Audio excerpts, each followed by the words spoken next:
The Trumpet Daily is presented by Stephen Flurry.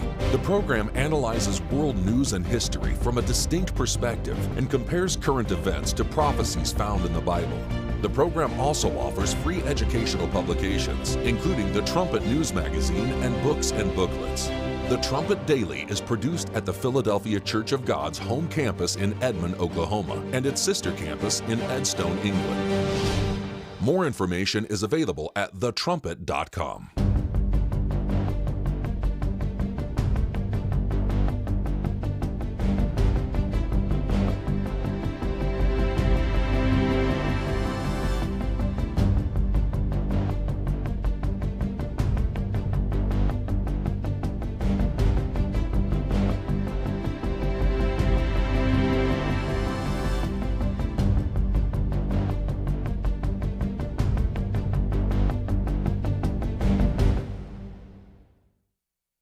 The Trumpet Daily program begins right now.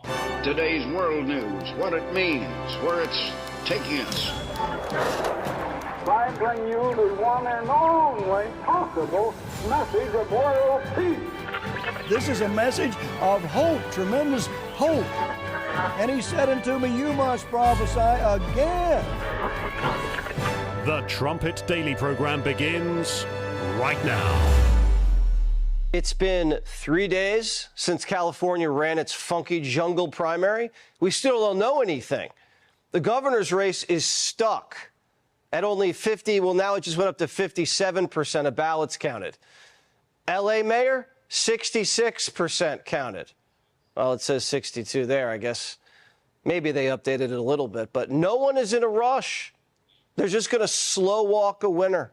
That doesn't create trust. It's insane. This election system that they've created here is just another monument to their uselessness, another version of high-speed rail. The whole thing is insane. I mean, the fact that you're sending out mail ballots to every single person on a voting roll that is wildly inaccurate, the whole thing is a joke, just like pretty much everything else they try and do here. It's not a mystery. It's slow by design.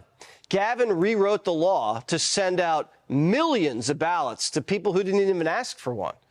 And then the ballots can come in a week after the election, and they still count.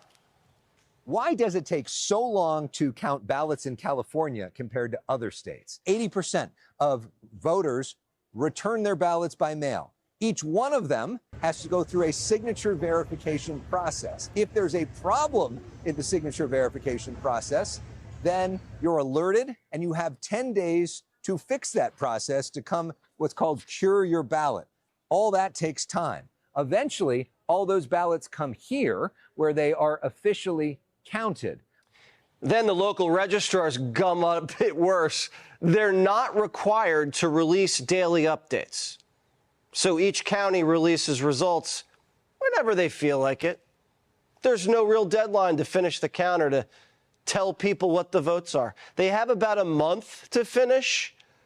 And in the last 24 hours, only 3% more of the vote came in.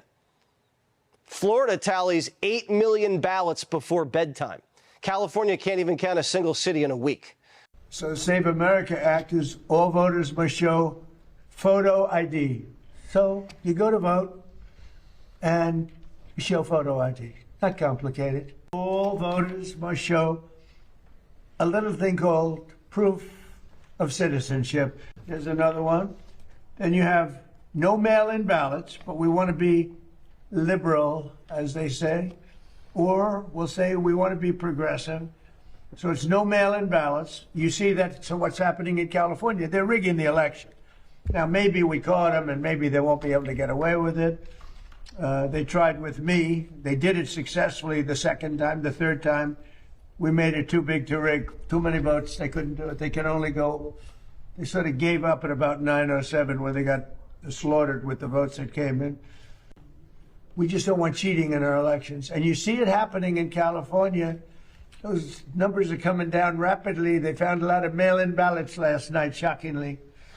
So we don't want that. The primary elections in California were Tuesday, and as you heard there, we still don't know. I mean, we've still got weeks to count all of the harvested and cured ballots.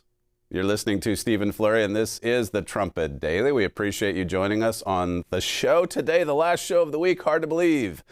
Another fast-moving week is nearly behind us. You can get to the live video stream of this program at our website, thetrumpet.com, or at the YouTube channel or the Rumble channel. A lot to get to on today's show. A little bit of an easier show for me today if we go to all of this video. First, I want to say we got to get to Melanie Phillips's article, her recent or most recent article, President Trump, is he a second Obama? Wow. We've been pointing out the similarities between, in fact, my producer tells me, we played that John Kerry clip the other day, and it was from 2013, actually, I think it was, during the Obama years. And the point of it, I just didn't read the explanation. The point of it was to show just how similar the discussion, the language, the negotiation is compared to what we're seeing today with Witkoff and Kushner and all of the Trump people. A second Obama? Can you be serious?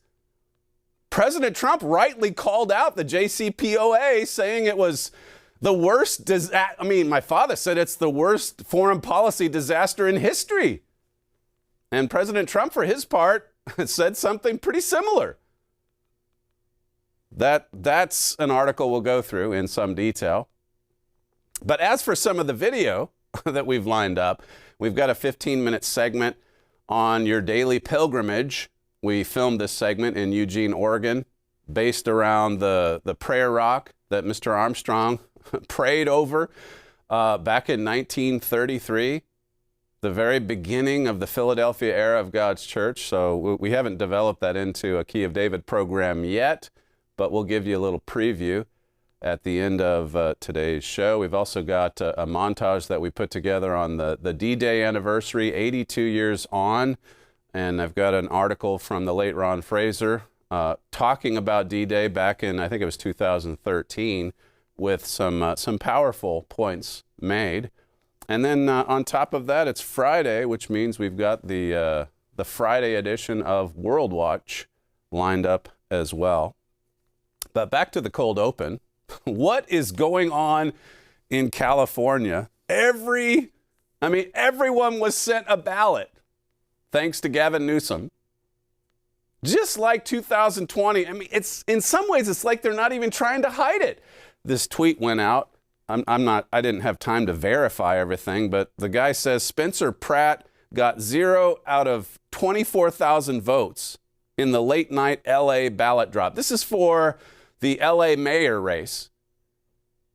Pratt, the Republican, got 0 out of 24,000 votes.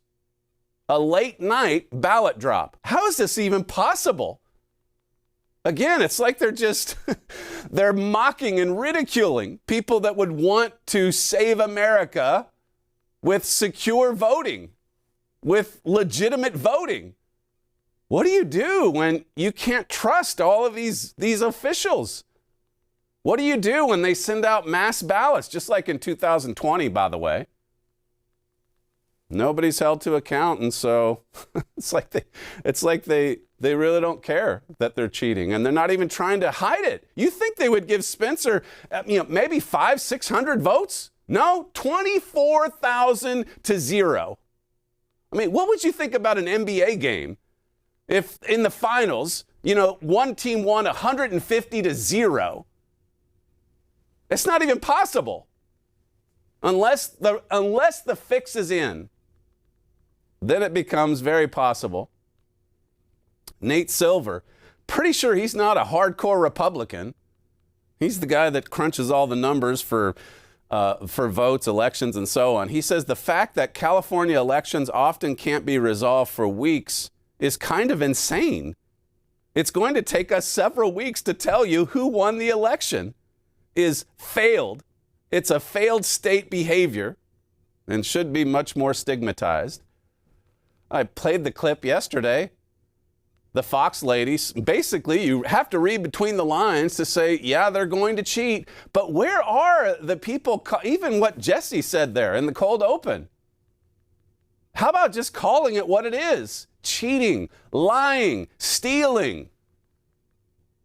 Instead, we have to kind of couch it in language that just sort of turns it into a joke. Funny, funny, ha ha.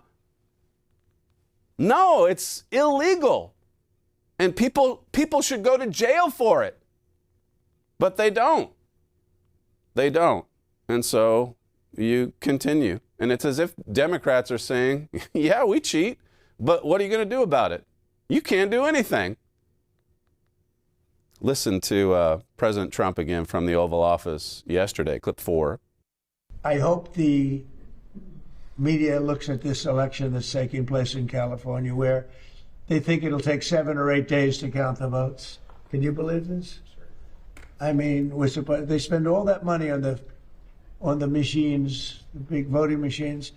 They think it's going to be 7 or 8 days before we know who won the election. But the numbers are looking strange because without any vote counting, the numbers dropped very precipitously for 2 Republicans that are doing well, that had been doing well.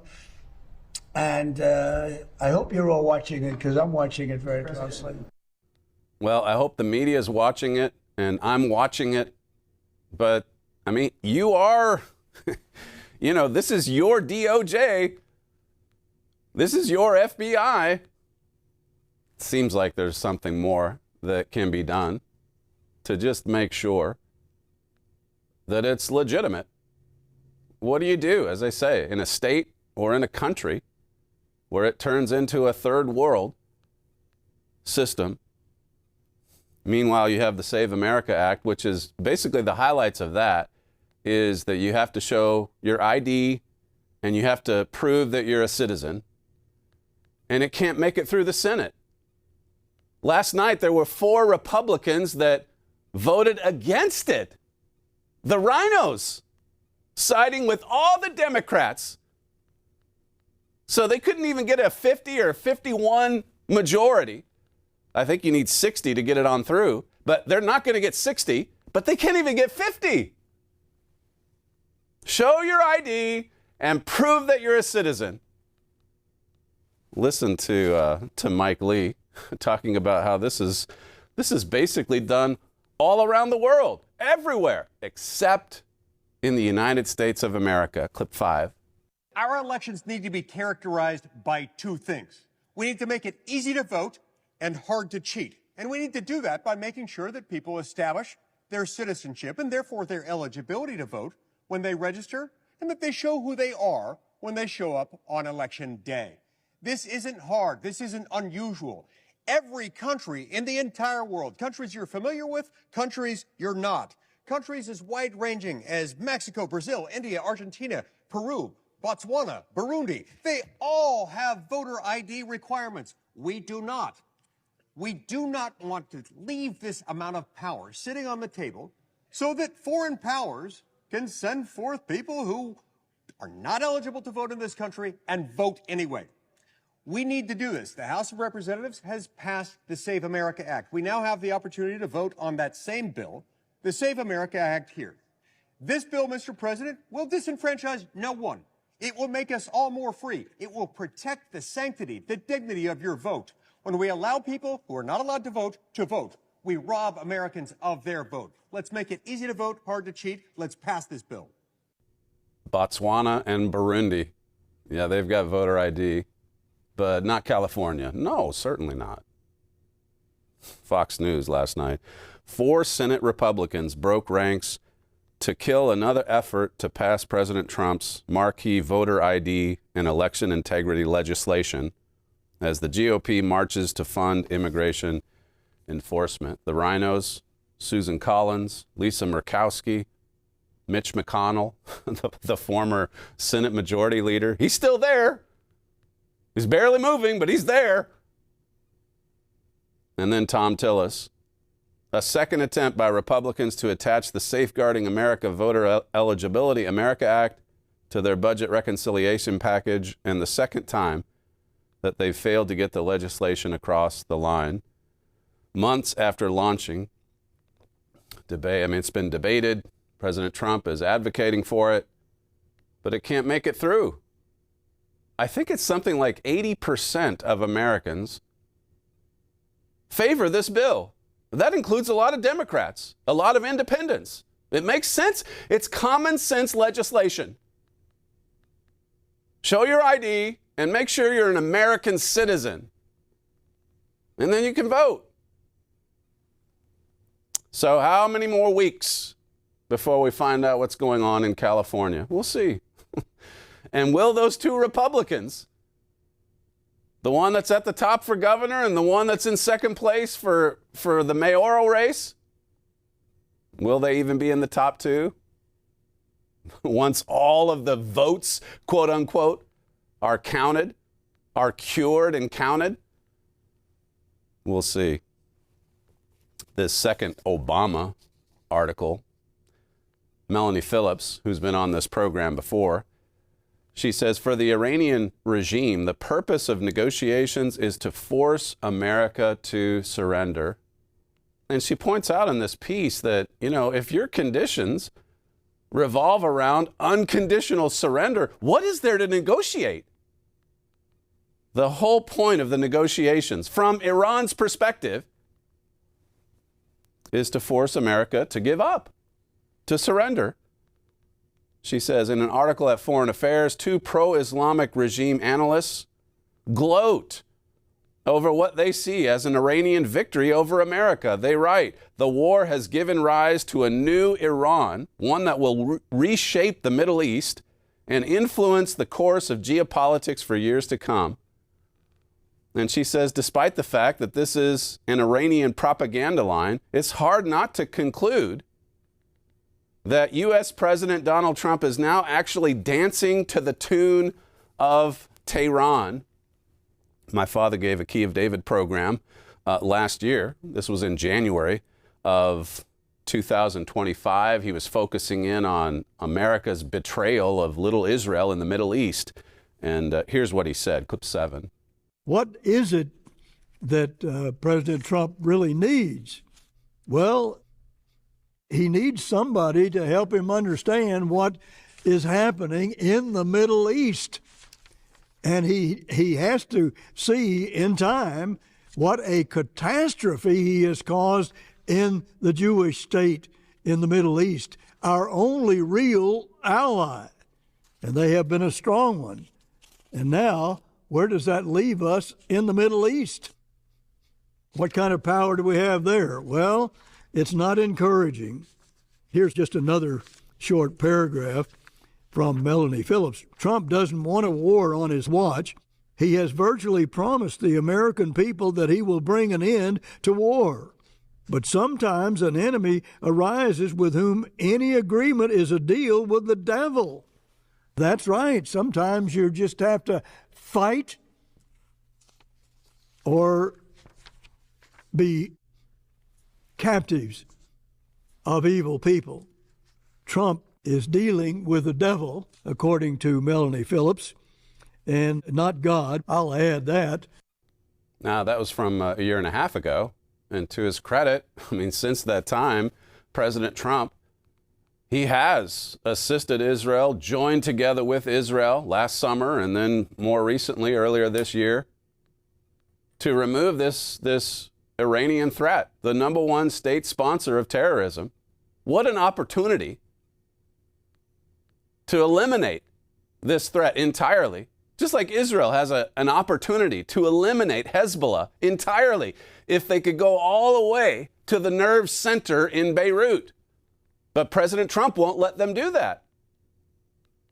So coming back to the more recent Melanie Phillips piece, she talks about the April 8 ceasefire declared between Iran and the U.S.-Israel alliance. She says, since then, Iran has moves and on Gulf states. So the attacks continue.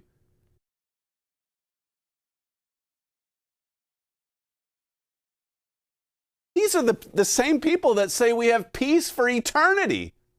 They actually use the word eternity. Listen to, my father gave this in a message. This was, again, a year and a half ago, January 2025, clip 1.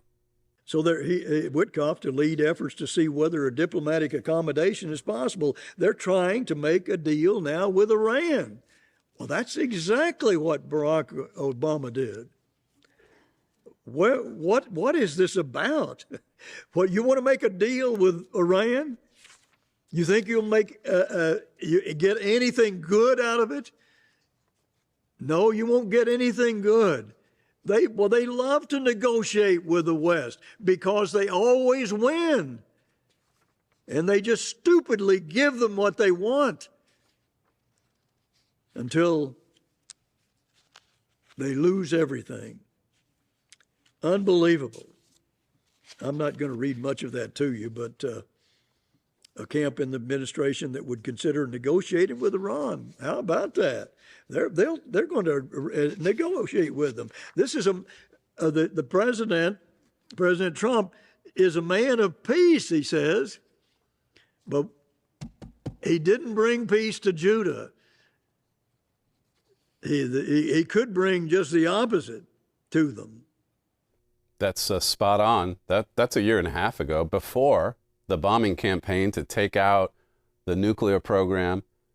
And then now the war from this year with Iran. What an opportunity this is to go, as he said, Trump, to go another 2 or 3 weeks and actually finish the job. Instead, it's all about negotiation. And so Melanie Phillips is asking, well, is this a second Obama? Is this for real? She says, the Tehran regime is run by fanatics who will sacrifice the people, the economy, and the country in accordance with their belief that the Shia Messiah will be brought to earth through an apocalypse. President Trump thinks every problem can be solved by a deal that only he has the skill to pull off. Well, there's others that thought they had the skills to make deals with the mullahs, particularly Barack Obama. She says here, what started as the United States finally grasping that it had no option but to neutralize Iran because it was getting perilously close to obtaining nuclear weapons to hit the great Satan, now threatens to turn into a repeat of the 2015 nuclear deal debacle. That was when Iran used bait and switch tactics until the Obama administration surrendered America's security to fanatics who would eventually get the bomb. President Trump is now at serious risk of turning into a second Obama. This should be alarming all over the world, but it's not. Going back to that message my father gave, play clip 2. And the Islamic Republic has also signaled it is open to talks. Well, how about that? Well, of course, they always win. You don't change those people. They're terrorists to the core. And General Flynn says you don't even negotiate with any terrorist or terrorist-sponsoring nation. You don't even talk to them. And you don't give in to them so easily. After all, brethren, Obama was an Antiochus, and he was negotiating with Iran all the time and supporting them. Is that what President Trump is going to do? That's the Melanie Phillips article, basically, only a year and a half ago. It says here, behind Trump's strategic errors lies a more profound and profoundly worrying issue. The Iran war is deeply unpopular with the American people. In part, that's because Trump has never made the case to them that it's being waged because Iran poses a mortal threat to America itself. But mostly, it's because American humiliation in Iraq and before that Vietnam, along with decades of anti-West propaganda in American schools and universities, has now made Americans viscerally averse to boots on the ground anywhere and any U.S. troops being placed in danger. That's the U.S. and Britain in prophecy. We've lost wars so much. Americans have had enough. No more forever wars. Well, like my father said a year and a half ago, but what if there's a menace that wants to destroy you? What do? Do you make a deal with the devil? Or do you go in and eliminate the threat?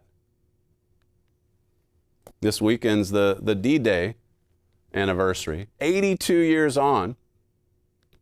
And I just want to get to a quote from Mr. Fraser's article after this. This is a pretty good summary by GB News over in the UK on the anniversary. And it ties in with what Melanie Phillips is talking about there at the end of her article. Play clip 18.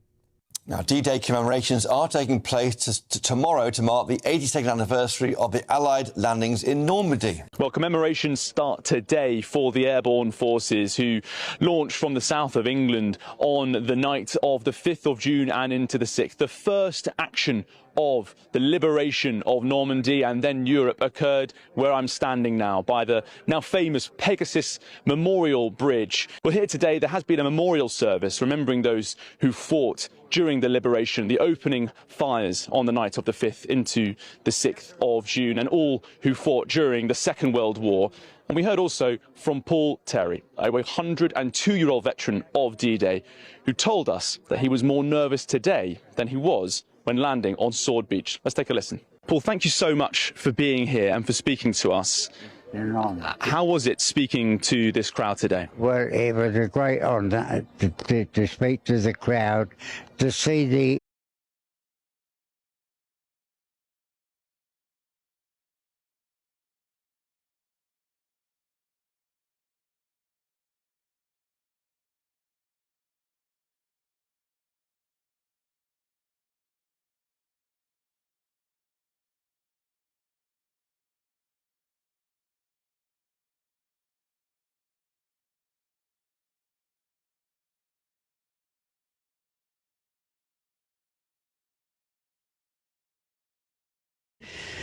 And as I say, I'm honoured to come back and see the people who are now free, and free throughout this world. You close your very moving speech by talking about a bit of doom and gloom that still hangs over Europe now, that your wish is that this won't happen again. Yeah, it's frightening. I pray to God that it will never happen again, because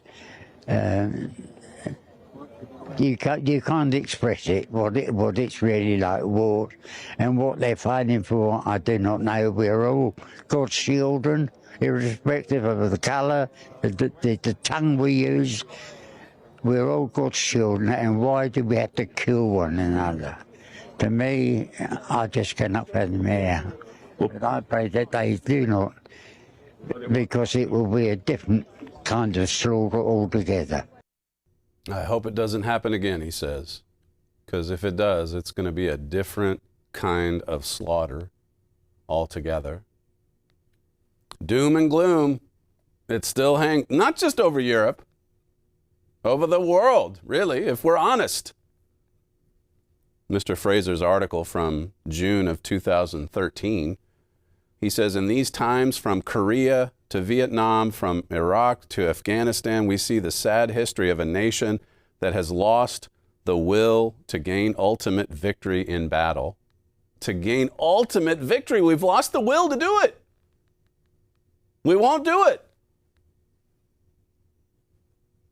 That stems from the most freedom-loving peoples in the world, the Anglo-Saxons, having, as Sir Winston Churchill said of the British people, lost the will to rule. The result, the late Ron Fraser wrote, the result is a world which today is in leaderless confusion, reeling from crisis to crisis, and he talks about how that this just opens the way for tyrants to emerge. And that's what we're seeing. And I like how he talked about these 40 years of Pax Americana, 1846 to 1986, when Herbert Armstrong died.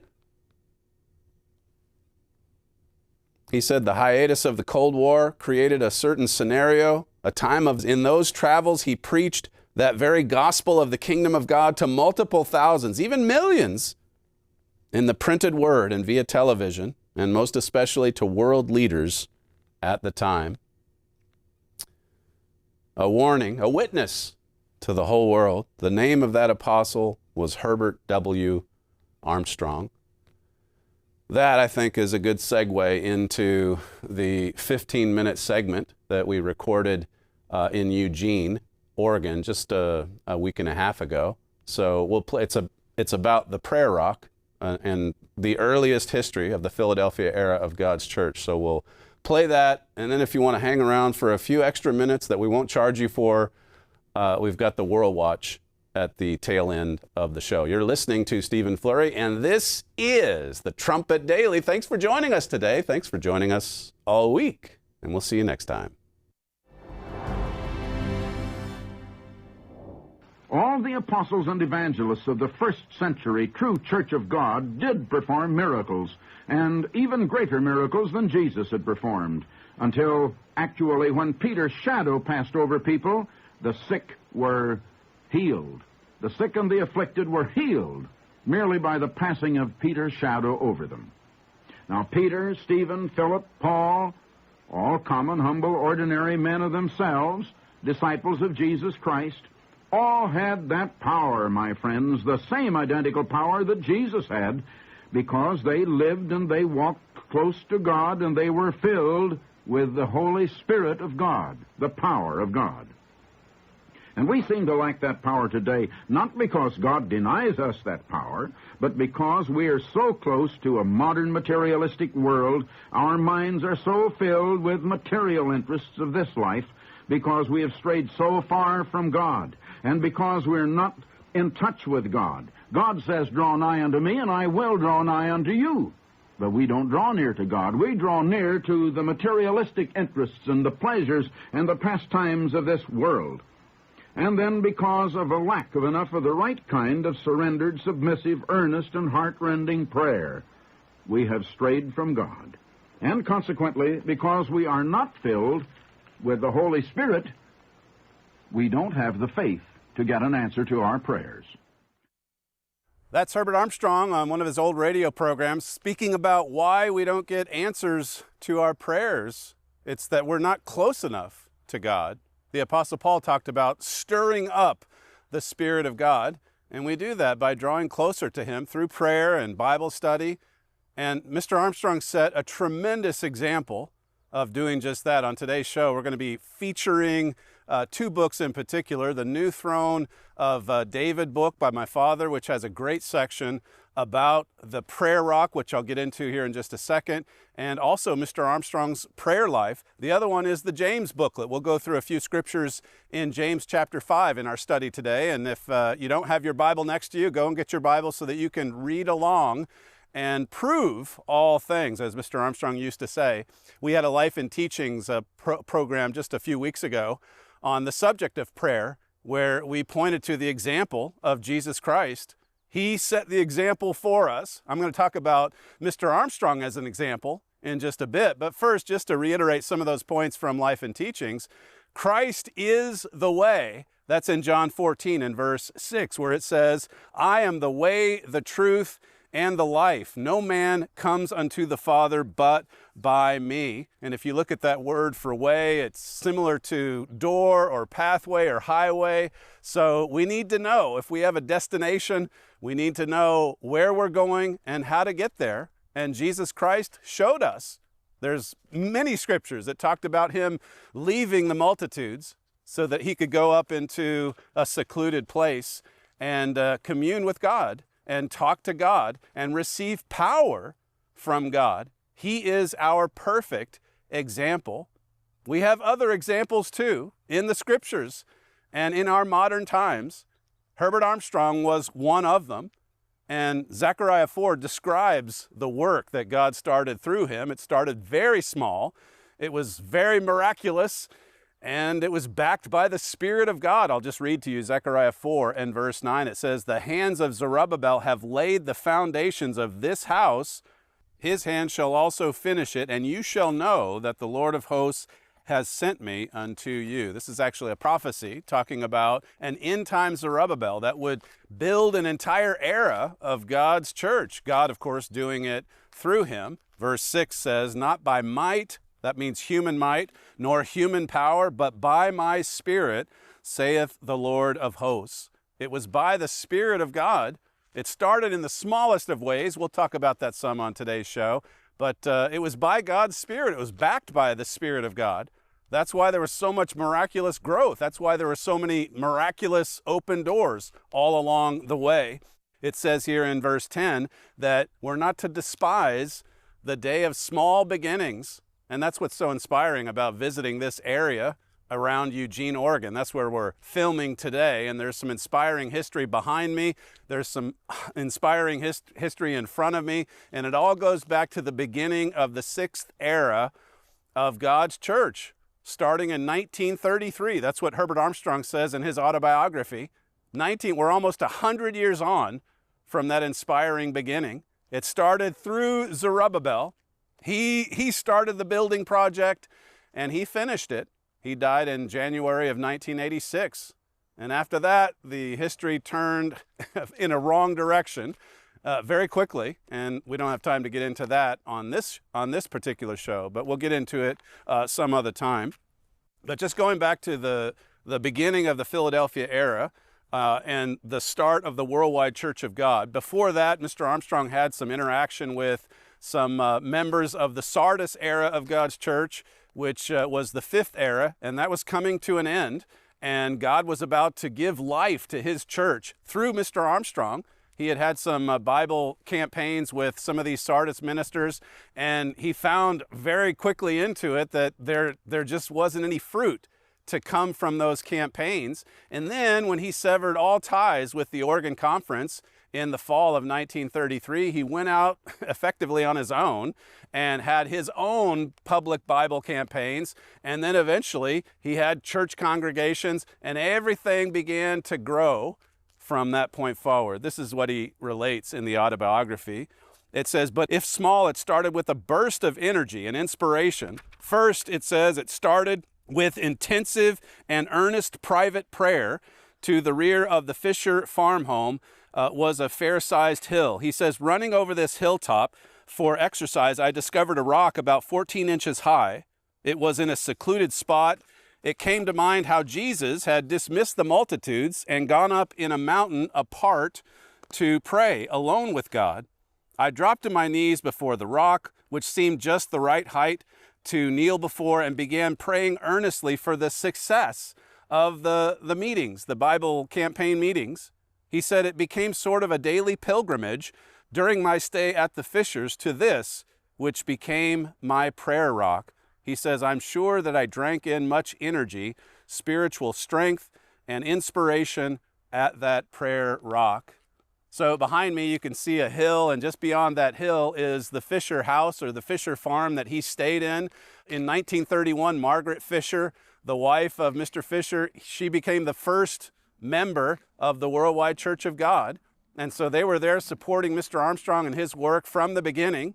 He stayed at the Fisher farm, and then he basically ran over that hill behind me. And right on the other side of that tree line that you see on that hill is where that prayer rock was situated. And it became, as he said, it became like a daily pilgrimage. He did it every day, and he drank in of the Spirit of God. He received a lot of energy and power in those prayer sessions. Now, just as an aside, we had a pilgrimage of our own back in 2002. When we secured that rock, we obtained the rights from the owner and asked if we could take the rock back to our headquarters in Edmond, Oklahoma. And that's the prayer rock that resides inside of Armstrong Auditorium. It's been in there for over 20 years now. So there's some amazing history that we're proud of. We looked into the autobiography. We secured the rock after basically scouring the landscape here to find out all the details of where it was. And when we found it, it's very important. It was important to us, probably not too many other people, but to us, it was that prayer rock. And it was at this prayer rock that everything started. Even before the campaign, even before the congregations at the Fairbutte Schoolhouse or the Jean Schoolhouse, which is just a few miles in front of me, before all of that, you had one man, Herbert Armstrong, coming in the spirit and power of Elijah, going to that prayer rock every day to drink in of that spiritual energy, as he explained in that quote that I just gave to you. And that's how God raised up this worldwide work. By the end of Mr. Armstrong's ministry, I mean, there were fruits everywhere. There were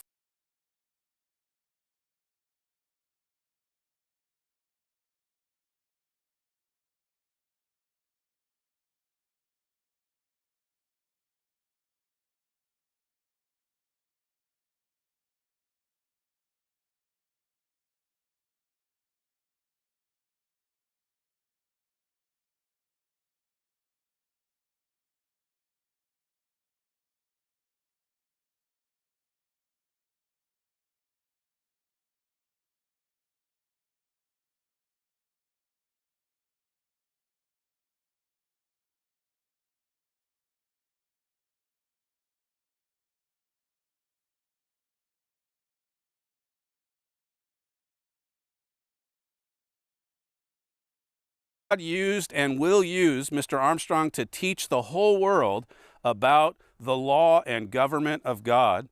Mr. Armstrong went on from this small start to make a worldwide impact. And that's what we want to do. Even if we have to start small, we want to make an impact. We want to leave our mark. And the way we do it is with God, not with men, but to attach ourselves to God and His work. That's what's most important in His mind. Now, I'll take you through these verses in James 5, as I mentioned, and my father gets into this in much greater detail in the James booklet, which you can call our operators and request a free copy of. But it says in James 5, in verse 16, confess your faults one to another and pray. Pray one for another that you may be healed. It says, the effectual, fervent prayer of a righteous man avails much. The effectual, fervent prayer of a righteous man. So we've got to be living right. We've got to be striving for obedience and then dropping to our knees, just like Mr. Armstrong did on this hill behind us, and praying with fervency, praying with energy, praying like you really mean it. You want to get to know God. You're not going through the motions with vain repetition. You're pouring your heart into this daily pilgrimage. And it produces, it avails much, as it says there in that verse. Then it says right after that, verse 17, Elijah was a man subject to like passions as we are, and he prayed earnestly that it might not rain, and it rained not on the earth by the space of 3 years and 6 months. Now, the meaning of this specific prayer, that's explained in the James booklet, and I'll just leave it to you to study that on your own time. But the reference to Elijah, that's significant. I mean, this is talking about what Matthew 17 and other passages speak of, this Malachi 4 as well, the appearance of an end-time Elijah, or one coming in the spirit and power of Elijah. And it even specifically refers to a prayer that man gave. The effectual, fervent prayer of a righteous man, it avails much. My father says in the James booklet, here James advocates energetic prayer. This is effectual prayer. It gets results. Do you realize that the right kind of prayer energizes you? If you're out of energy, ask God for it, and He will energize you. I mean, we're all physical. We're all subject to the pulls of the flesh, and we all get older, and we need to be energized and strengthened with might, strengthened with God's Spirit. Like we heard in the opening clip we played, strengthened by the Spirit of God. God will do that. Read the last few verses of Isaiah 40 sometime. Very encouraging, inspiring verses about what God's Spirit will do for those who are weary and weak. Mr. Armstrong was just one man, and yet those familiar with his ministry, those that know what it was like at the end of his life, his physical life, they know something miraculous was happening there. It was the Spirit of God, as we read in Zechariah chapter 4. This is from something Mr. Armstrong wrote in 1978. He says, God has graciously granted by astonishing miracles many answers to my prayers, but never have I received an answer from God except when I prayed earnestly from the heart. He says, I have never known of a real answer coming from God, of a casual, routine prayer. Yet do not most people pray casually, perhaps as a matter of duty and without feeling or emotion? Perhaps this makes plain the reason most people have never received answers to their prayers.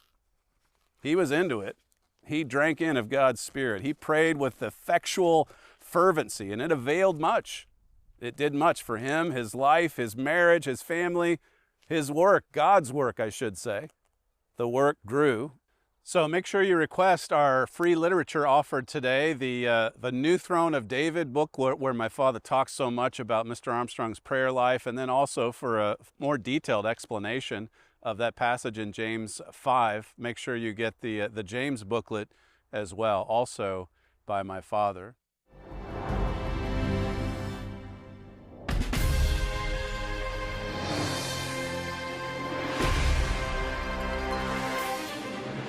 Germany has become virtually the global leader in the production and sale of new types of weapons.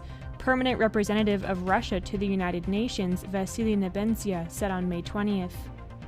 At the UN Security Council briefing on protection of civilians in armed conflict, he warned that a country that twice initiated world wars has now become one of the leading donors to armed conflicts. It's easy to dismiss Nebenzia's warning, given Russia's own military atrocities. But by engaging on foreign battlefields, Germany is regaining its long-dormant military lethality at an alarming pace. Currently, Germany is the second-largest arms exporter to Israel and the largest to Ukraine. Both countries have engaged in modern warfare for an extended period, cooperating closely with Germany. The Bible prophesies that Germany and Russia will work together to overthrow the U.S. economically. But this doesn't mean that Russia trusts Germany. In fact, the Germans worked with Russia in World War II, then betrayed it, and they will do so again. The explosion of mass bloodshed that will result will affect everyone on the planet. To learn more, read Why the Trumpet Watches Europe's Push Toward a Unified Military. On May 29th, German Economics Minister Katharina Reiche concluded her three-day visit to China aimed at boosting trade cooperation and ensuring German access to Chinese critical raw materials. This follows the February visit by German Chancellor Friedrich Merz, who was accompanied by 30 leading German business executives. Reiche also brought several German business leaders, including the CEO of industrial manufacturing conglomerate ThyssenKrupp. The Bible prophesies that Germany and China will develop a short-lived anti-American economic alliance in the end time. These two visits shed light on that growing alliance. These high-level, in-person discussions show that Germany, the world's third-largest economy, is focusing on developing a stronger trade relationship with China, the world's second-largest economy, and both are gradually shutting out the world's largest economy, the United States. Trumpet editor-in-chief Gerald Flurry has written about the prophetic implications of this relationship. To learn more, read Chapter 7 of Isaiah's end-time vision. Norway became the 9th nation to officially sign a defense agreement with France.